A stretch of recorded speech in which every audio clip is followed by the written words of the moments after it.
Hello friends, Monday என்ன சமையல்னு பார்த்துடலாமாங்க. காலையில் breakfast பார்த்திங்க அப்படின்னம்னா சுட சுட இட்லி, அதுக்கு சட்னி பார்த்திங்கன்னா எங்கள் வீட்டில் இதுக்கு பேர் வதக்கி வச்ச சட்னின்னு சொல்லுவோம்ப்பா.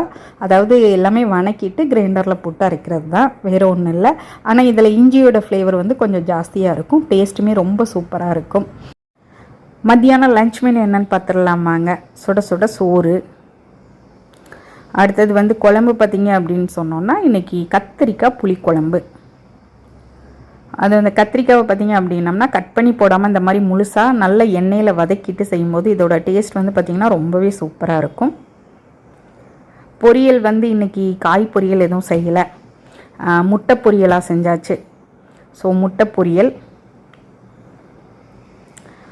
அடுத்தது வந்து இந்த புளிக்குழம்பு வச்சோம் அப்படின்னாலே வந்து அந்த வடகம் வத்தல்லாம் வந்து சாப்பிட்டா சூப்பராக இருக்கும். ஸோ அதுவுமே வந்து குள் வடக வத்தல் அதுவுமே வறுத்து வச்சாச்சு.